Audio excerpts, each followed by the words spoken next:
The Royal Guard.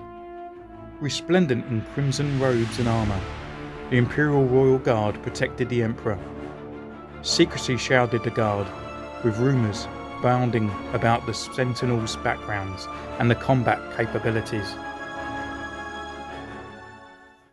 Hello and welcome to Centurion's Corner, and today I'm bringing you the review of the Royal Guard. So I picked this guy up on my toy hunt, which seems ages ago now, and he was $9.99 from the Forbidden Planet, and yeah, quite looking forward to this guy. So these guys are always pretty cool in Return of the Jedi, and I think they appeared in the Revenge of the Sith as well. But as we got the young Emperor coming a bit later on, out in the further in the year with his throne. But unfortunately I only got one Royal Guard, so we'll take a further in depth into him, whether I should or not pick up another. So without further ado, let's crack this bad boy open.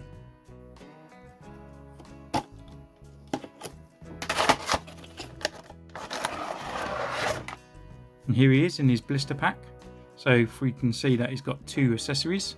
He's got a little scout pistol there that we don't see in the films, and also he's got his false pike. So he's got a band around his cape and everything in there, so it'd be nice to see how big his cape is once we get him out. So let's have a look.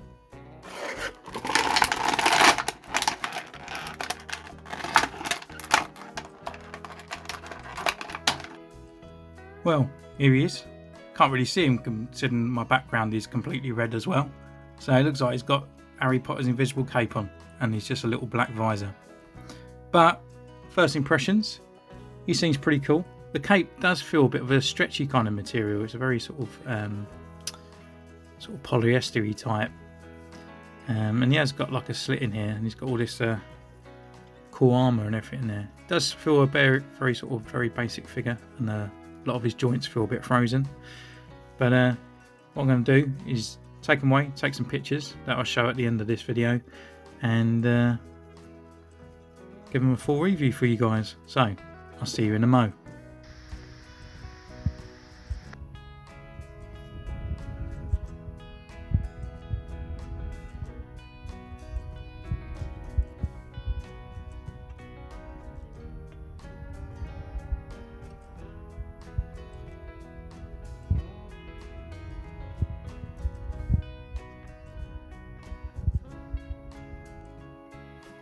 Right, so I've been away and had a good look at him. Actually, he's not a too bad figure. Does he pass expectations? Probably not. He's just a Royal Guard, is kind of what you expected to kind of get from the figure, really.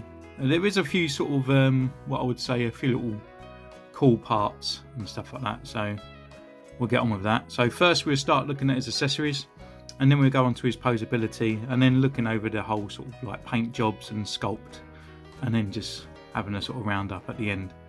We're followed by a few of the photos that I've taken at the end of the review. So first off, he comes with is his false pike. It's just a standard sort of pike, really. You know, I've not looked up any sort of references or anything like that, but I'd imagine it's probably as close as possible to it. Last time I had a Royal Guard, it was a Power of the Force. I think this was just a simple silver rod, and the figure had basically no legs. It was just a base. But yeah, it's on there. It's got a few little knobby buttons, and the paint apps are not too bad. It's a little bit sort of tacky over the certain areas, so it's a bit of a colour bleed over there, which is a bit of a shame really, because it's only one paint application on there, and it's a little bit poor. But other than that, it's just the false pike, and he holds it quite nicely as well. You can hold it in his hand here, so you can hold it just sort of like a generic kind of thing here, and you can hold it in both hands as well. So this one you can just shoot upwards that way, and you can hold it in a two-handed pose as well if you wanted to look pretty cool and menacing.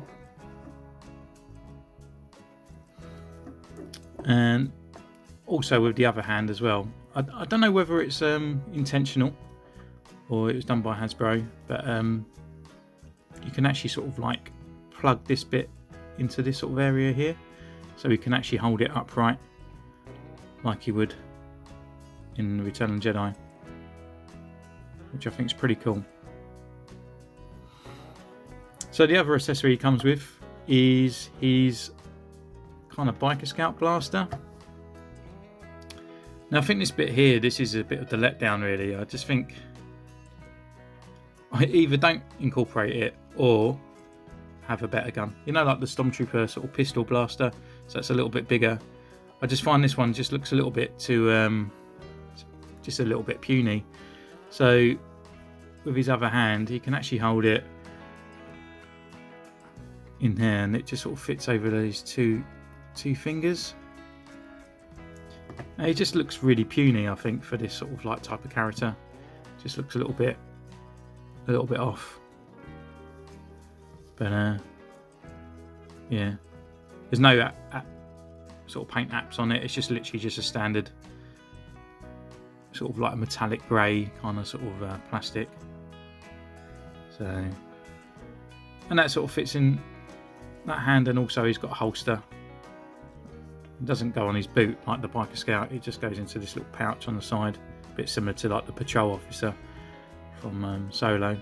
But I just think it just, I don't know, it needs to be something a little bit more meaty, I think, rather than the Biker Scout thing. It just looks a little bit off.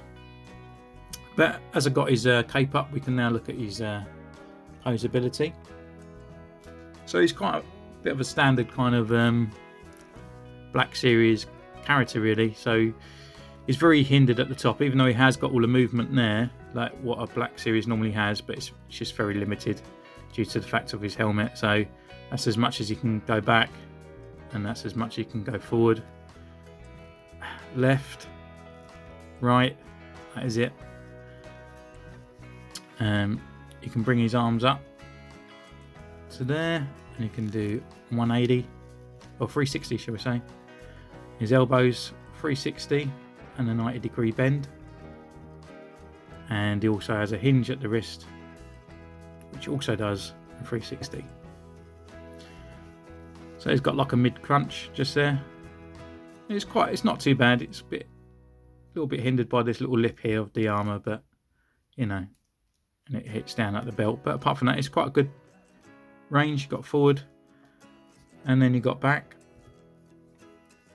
and his legs as well, so they can come out sort of this far. You've got I can kick forward there, and that much back. He has got a rotation at the thigh. Mine's a little bit stiff, but they are there. It's got a double jointed knee. It's got not too bad a range on it, but where he's got a lot of sculpt on his belt, it's sort of a bit hindering around there.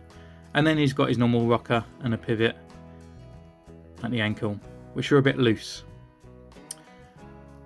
So, going from that, let's look at his sculpt. So there's not much really you can get wrong really. I mean, obviously with his cape, we can start at this part here. It is quite a nice material actually. It's quite sort of elasticy, so you can get it into some nice poses. It's not going to be sort of like thick and horrible. So just a generic, just him standing there. It looks fine. Maybe this side looks a bit too puffy, but you can always pull that in and then tuck that in and bring that one around. So it just gives him that sort of better look.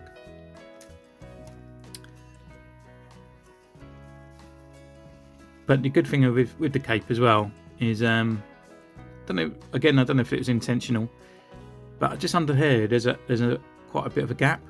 So what I've been doing as I've been posing him is actually I can tuck this cape and sort of fold it, tuck it back under there, so you can get a good sort of look at his armour, which is pretty cool. And he's only got one cut seam down this side of the cape. It's all around on the other, you know, around his body. But looking at the sculpt, I mean, the armour's pretty cool, and I'm wondering if they got the new Sith Trooper. I wonder if they actually kind of looked at the Hasbro sculpt of this guy, you know, maybe getting the ideas like sort of angular sculpt and all that from it. I don't know, but yeah, I mean, it's not too bad. It's quite surprising, isn't it? You know, you don't know what they look like underneath their their robes. So Hasbro, at least they've done something rather than just doing a generic kind of sort of, well, I mean, they could have just done this kind of sort of like material look all the way down and just gave him some red boots, but no, it's pretty cool. So obviously got the armor pads up here, and it's just got like a small sort of sculpt to it, not too much, just like a little layered look. And then obviously you've got all like the material sort of ruffles down his sleeves. It's got a simple design on the front there, and it's also on the back as well. And then you've got this sort of like PVC kind of sort of like material belt, and that's where it kind of looks underneath. It's just you know, not much sort of sculpt on there at all really. And then we go down to his boots, which are very sort of dominatrix looking. I'm not very keen on this triangle part here. I think it should just been either cut off at the knee or a single bit around here, but they just look very sort of gothic-y, I suppose. But then I suppose that's kind of look they might have been going for. And it's got all the sort of boot wraps on there, and it's got like the belts and parts. Unfortunately, even though like the actual detailing's in there, it's a shame that they didn't do these wraps here the same colour as these bits here to make them just pop out a little bit.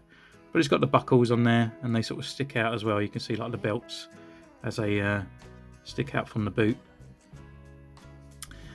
The only thing that I have to say about the figure though is the downside is that where they made this sort of shiny plastic down here, it feels like this plastic is made for his feet.